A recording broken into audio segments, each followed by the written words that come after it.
Hello and welcome to this special broadcast happening here on Moneycontrol Live, and this is a special edition because the Election Commission of India has just released the official dates for the upcoming assembly elections of 2023, which will take place in 5 states, mainly Madhya Pradesh, Mizoram, Telangana, Rajasthan and Chhattisgarh. Now what we are getting is that the counting of votes for all the 5 states will be held on the 3rd of December. So that's going to be the calendar date you need to be marking out for. But let's take you through each of these dates that have just been announced. If you look at Mizoram, the assembly term there ends by December, and which is why we're going to see Mizoram go to polls on the 7th of November in a single phase. Whereas if you look at the other states like Telangana, that one will go in a single phase as well. Chhattisgarh is going to have a 2-phase poll, whereas Rajasthan and Madhya Pradesh also as single phases. Let's take you to each one of these. Chhattisgarh, the 2 phases on 7th as well as 17th of November, whereas Madhya Pradesh on 17th as well, and Rajasthan on the 23rd,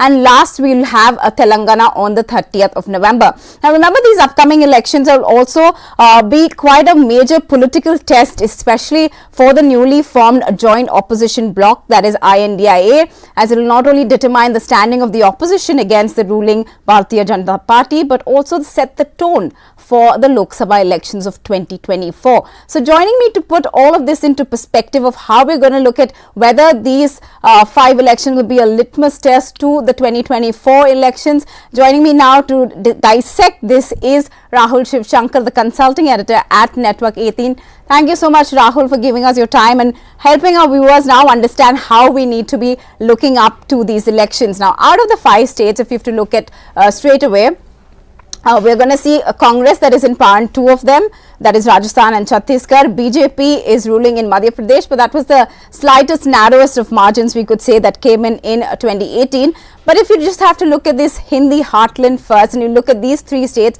what are we going to see in this contest that will play out between the BJP or the INDIA or just the Congress alone? Well, first of all, the main question, of course, the headline question is this election, will it have a bearing on the 2024 outcome, especially when we look at the Hindi heartland? Well, let's look at what the data has told us in the previous elections. If you remember, in 2019, the BJP, of course, lost in Chhattisgarh, lost Madhya Pradesh. It came back to power in Madhya Pradesh less than a year later, but that happened because of defections from the Congress and the swelling of the ranks of the BJP. That was very controversial.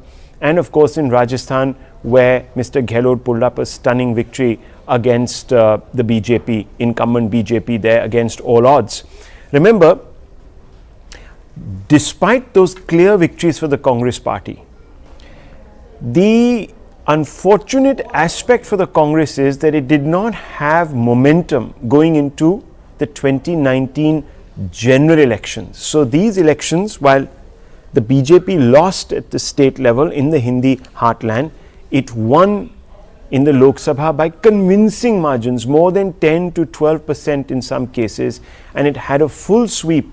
In fact, in Rajasthan, it had 1 short of the final 11, 10 out of 11 in Chhattisgarh, and of course in Madhya Pradesh, it also did fantastically well, winning all but 2 seats in Madhya Pradesh. So if you really look at it, there was no real impact for the opposition despite having won. If you go back further, and in that particular election in 2014, in 2013 again you had assembly elections in these 3 states. Chhattisgarh, the BJP won. Rajasthan, the BJP won. In Madhya Pradesh, the BJP won, and that of course continued. It continued into that momentum, continued into the next election, which was the 2014 Lok Sabha election, which was a pivot election. But before that, the Congress was dominant in some of the states there. Again in Rajasthan it was dominant. Again in Madhya Pradesh, of course, it wasn't. It lost that. And in Chhattisgarh, again, it lost that. But it came to power in 2009 in the Lok Sabha. So the basic record, if you extrapolate assembly election results onto a Lok Sabha map, it's complicated. It's not as deterministic as many people think, that okay, if you lose in this election you will lose the general election. That's not necessary. So that's one basic thing I just want to clarify there. And if you even remember, in 2019, the BJP did fantastically well in Delhi, took all 7 out of 7 seats, but lost dramatically to Kejriwal in the assembly elections, which was just about a year later, less than a year later. And of course in Maharashtra also the same thing happened. Did fantastically well in Maharashtra in the Lok Sabha elections, the combine of the Shiv Sena and the BJP, but it was such a tight election in Maharashtra. They would have won it had the alliance partners stayed with them, but that didn't happen. There was a split, and in Maharashtra the Aghadi government came to power. So it's not a direct correlation. That's one thing that we need to park on the side. The second is the theme. In the Hindi heartland, the Congress is contesting on a very important plank. It says that it is a true champion of those that need social justice, upward mobility in our society, and therefore it champions the OBC reservations. It says that, look, there should be a survey on the back of which we should determine the real population and jitni abadi हम उनको उनका हक देना चाहिए. That's Rahul Gandhi's straightforward formula. That's going to be put to test against the BJP's Kamandal politics, which is a supercharged Hindutva sort of driven politics that the BJP insists is all inclusive, and there is a basic larger umbrella under which Hinduism or their Sanatan appeal works to basically bring together everybody, and it forms a larger caste coalition, and it makes the BJP the overarching party of every denomination. So whether Kamandal will work or Mandal 2.0 will work, we don't know. That remains to be seen. But most importantly, it's the Congress party that has the greatest at stake in this particular election in the Hindi heartland. Remember, in all 3 states, the Congress is up against the Bharatiya Janata Party. It's a one-on-one contest. It mirrors what will happen in the Hindi heartland in the Lok Sabha elections. Across all, barring Uttar Pradesh, all Hindi heartland states, the Congress is a player, and perhaps also Bihar. It's the main contending party against the BJP. If the Congress does well in this assembly election, it will take momentum forward. I'm not saying that it will allow the Congress to win in all these states in the Lok Sabha elections, because I've already showed you that there is very little correlation between the two, but certainly the एक माहौल बन जाएगा जिसको कहते हैं in the Hindi heartland, and the Congress will be able to position itself within the India bloc as a party that can actually lead it, and also as the only party that can take on the BJP across the board. Right. Rahul, how much will this, these state elections have a bearing on the national election in terms of the issues that are taken up? We've always seen that, the state assemblies often have their local issues that they need to be dealing with, and that's what they really pitch. But you also have, like you were pointing out, the Sanatan Dharma and the Hinduism and all of that playing out in the background, and we're not too far away from the general election. So how much will it really change things on ground for the people who are fighting this elections? I think the difference is not in the message. The message will remain pretty much the same. The Congress positions itself in the Hindi heartland as a left liberal party that is trying to forward or basically give momentum to the entire process of making India more and more democratic, uniting different various disparate constituencies as well as castes as well as creeds. It is a catch-all party, it calls itself. So that message is not going to change between the assembly election and the Lok Sabha elections. The BJP says, look, we are the only unifying party because we have what is known as our civilizational stress, which is the fact that we stress upon India's civilizational culture, our heritage, and that binds every Indian together.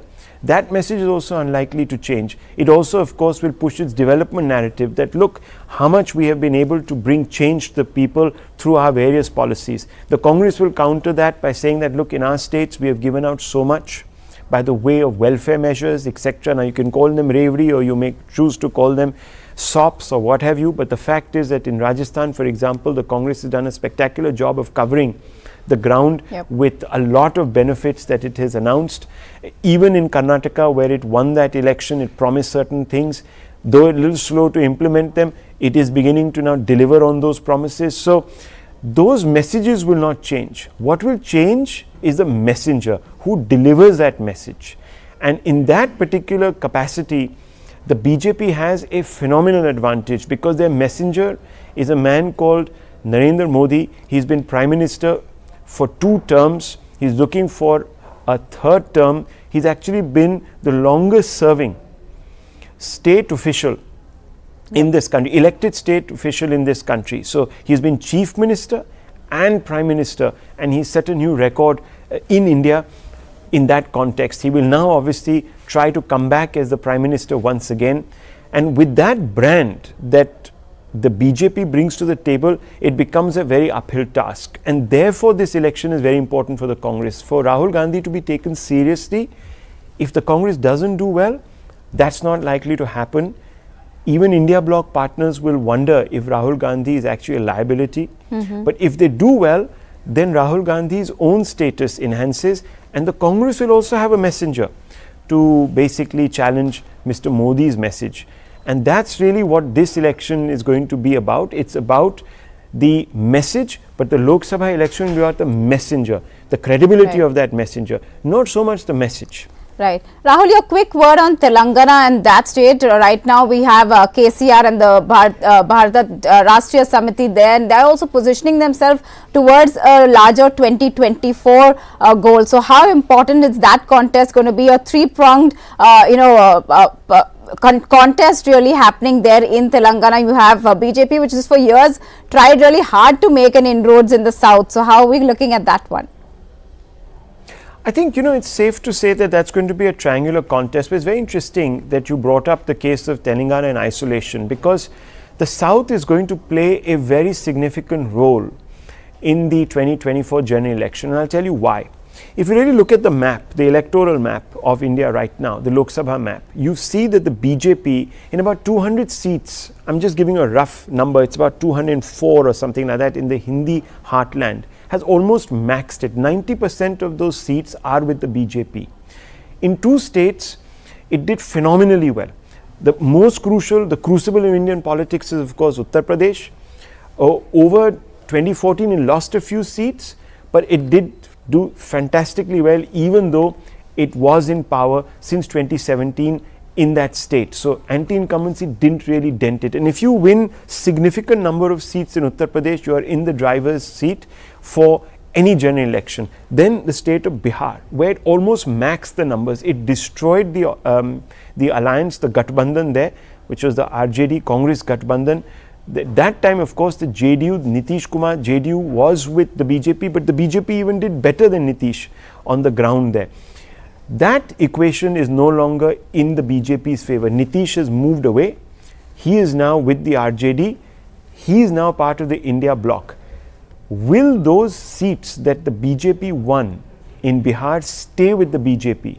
Because if they don't, there's going to be a problem, because that success rate in the Hindi heartland comes down. That's really the Achilles heel for the BJP right now. If you really look at it objectively, it's Bihar, the Achilles heel. And in case the BJP doesn't do as well as it did last time in Bihar, it will have to look beyond the Hindi belt. Now, where can it look beyond the Hindi belt? It can look at the eastern belt, which is Orissa and Bengal, and the northeast, of course, and perhaps to some extent the eastern coastline of Andhra Pradesh. Then it will have to look in the south. The only 2 places where it can really grow to make up any losses in the Hindi heartland. Look, it's going to be tough. The BJP has been in power there for 10 years. So in the Hindi heartland, if you have a hit rate of or success rate of 90%, to do it 3 times is difficult. So you're going to expect some seat loss. Those seats will be gained by a bunch of regional parties like perhaps the BSP or even the Samajwadi Party, or perhaps in Bihar, as I told you, the RJD and the JDU, and maybe a few parties, a few seats will go to the Congress. So that might happen, but not significantly to dent the BJP's prospects in a dramatic way, unless and until, of course, it doesn't do as well as it did in West Bengal, Orissa, and doesn't open bag a huge number of seats in the south. So south plays a crucial role, and if the BRS can prove that it is still a force, it will do very well in the Lok Sabha elections in Telangana. It could become even a kingmaker. That's what the DMK will also look to do in Tamil Nadu and of course the communists will look to do in Kerala. Right. They will like to play kingmaker at some point. There is of course Jagan. Both Jagan and KCR have been criticized by the India bloc for sitting on the fence. Their success rate in their own assembly elections will determine which way they will go in 2024. In case the TRS does very well, it will emerge as an important, very important fulcrum around which the next government is going to be formed. So the stakes are very high for the BRS. The Congress will want to obviously dent the BRS, ensuring that India bloc gets an advantage in the assembly elections in Telangana, in the hope that it will translate into gains, revive the Congress in the south. If the Congress can dent the BJP in the Hindi belt, pick up a few seats in the south, revive its fortunes as it appears to perhaps do in Karnataka and Maharashtra and some other pockets of the south like in Andhra Pradesh, etc., it could very well inch closer to the 100 mark, get out of the 50s, get out of the 40s where it was stuck for a while, for the last 10 years, and then perhaps game on for 2024. So Telangana is a pivotal state in this election. I disagree with you a little bit about it being a triangular contest because the BJP has slipped a little bit with regards to Telangana. There was a bit of momentum going for it in the GHMC polls, which were the Hyderabad local election polls, where it did very well. But since then, one gets the sense that it might have actually lost a bit of traction to the Congress. So it's going to be a direct fight between the Congress and the BRS. The BJP will be an important third player. Who it dents remains to be seen.